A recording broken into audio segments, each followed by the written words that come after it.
Well, tonight is the first AEW.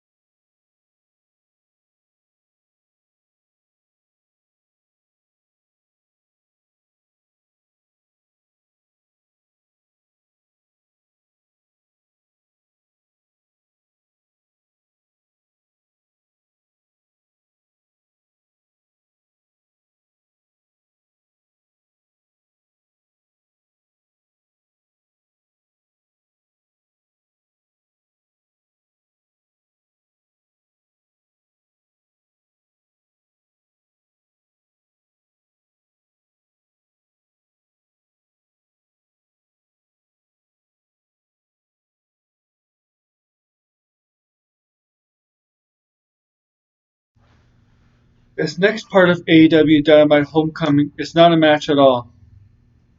It involves former ECW World Champion, former WWE Superstar, the first WWE Superstar to beat Kurt Angle, to make Kurt Angle submit at the Royal Rumble back in 2000. Yeah, 20 years ago. I know it's been a long time.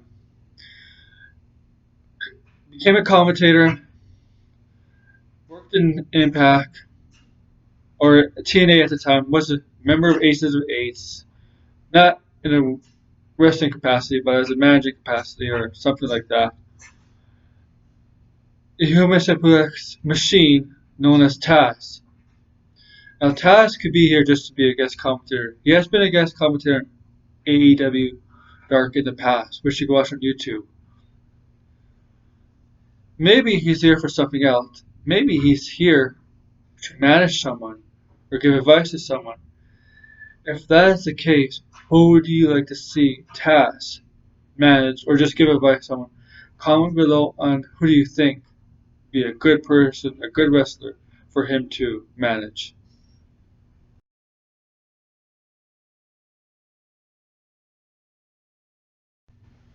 Next, I want to talk about MJF, who made the biggest decision in AEW so far.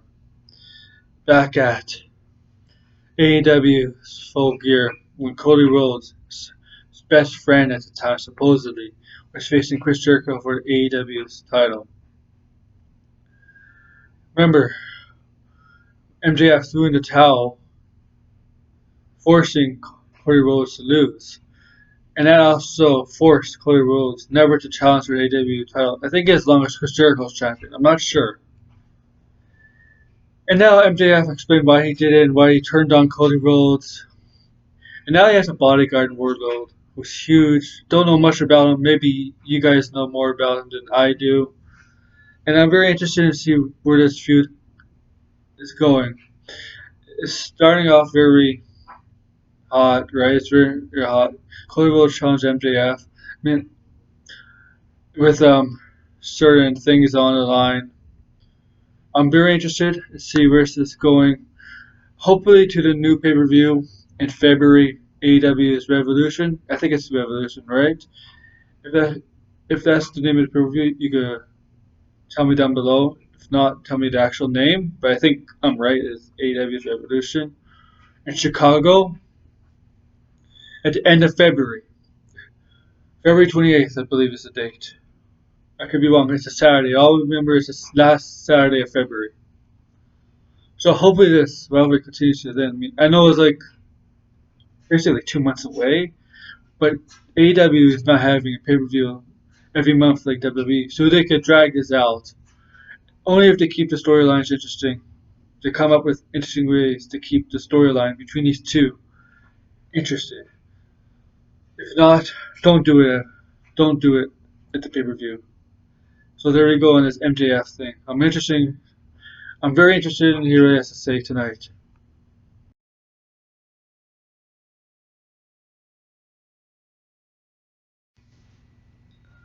The next thing I want to talk about is the rematch from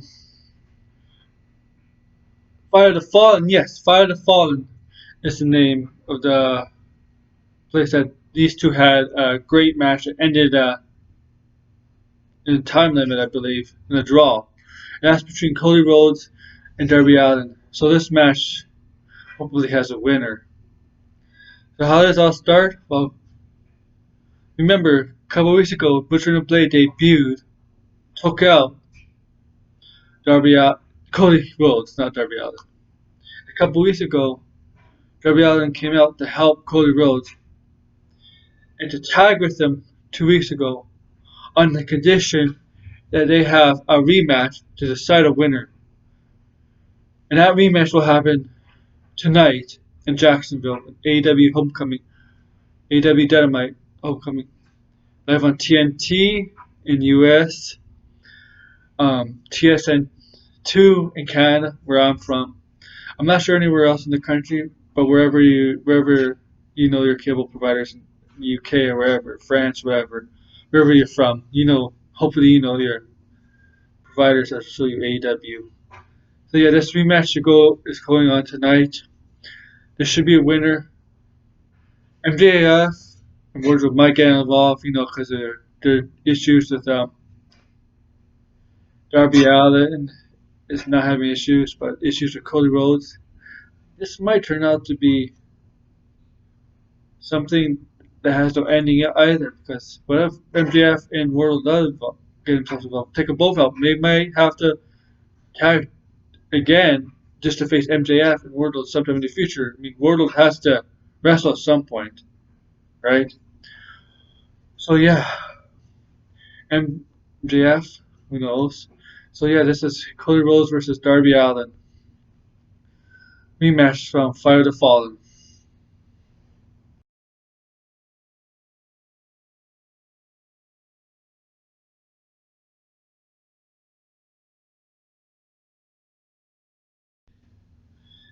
Alright, next I'm going to talk about the women's of the AEW roster.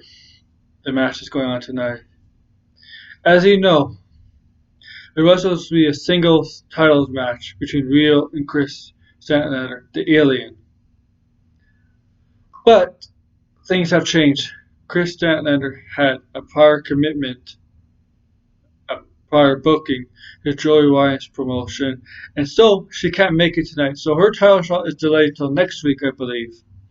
And instead, we're going to have a fatal four-way for AEW's women's title between Rhio, Nyla Rose, Britt Baker, and Shida.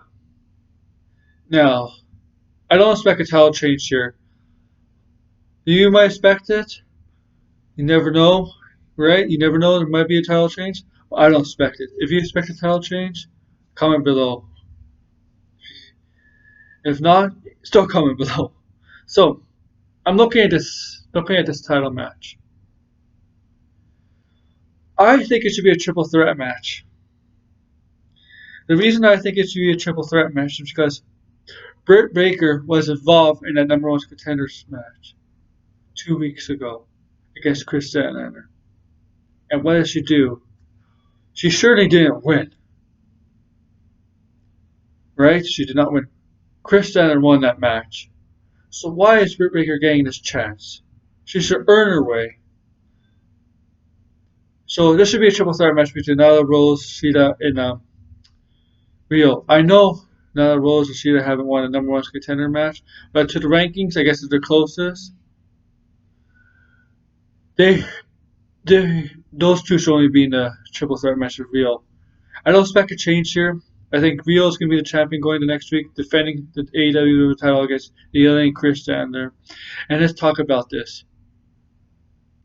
Kris Statlander 2 weeks ago was offered to join the Nightmare Collective led by Brandy Rhodes, who has Awesome Kong and this woman named Melanie Cruz, who decided to get her hair shaved all off to be bald.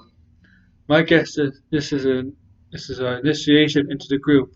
If you want to get initiated in the group, you have to get your head shaved.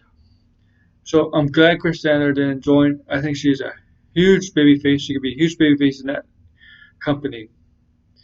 Now, she's going to get a title shot against the winner of this match, which like I said, it's going to be Rhio. I don't think she's winning it next week. You never know. But yeah, this fatal four way tonight. Rio's going to defend and retain. Let me hear what you have to say. Comment below and think. Say otherwise if you think there's going to be a title change tonight. Like I said before, or wherever in the past, like a minute ago, you never know.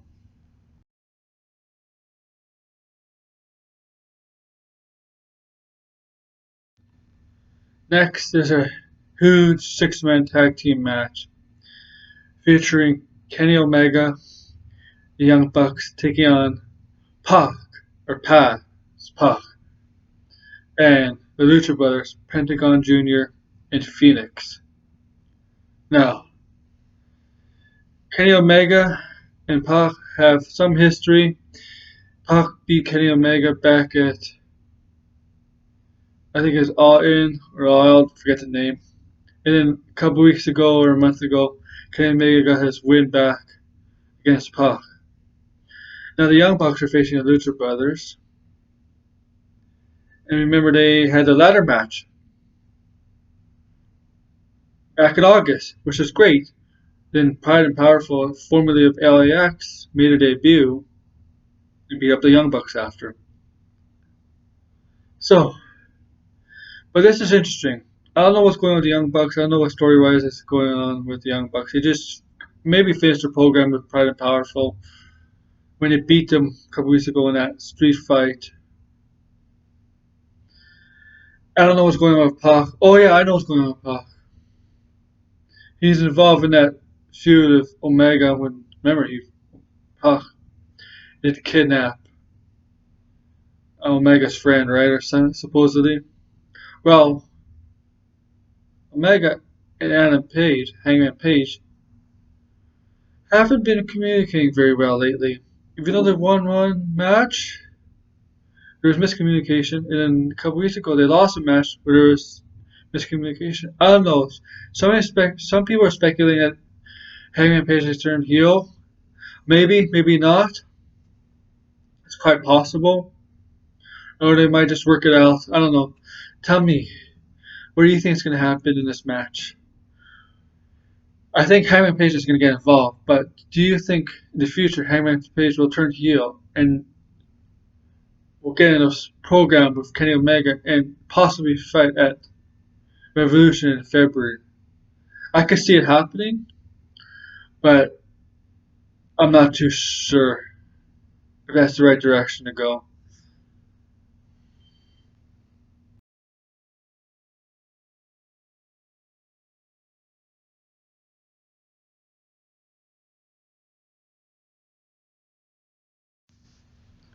Next is the last part of what I'm going to talk about is AEW's Homecoming Dynamite Homecoming in Jacksonville, Florida. I'm going to talk about Jon Moxley possibly joining the Inner Circle. But first, he has a match against Trent Barreta of Best Friends. Let's be clear. Trent Barreta is not winning this match. Jon Moxley is going to win this match.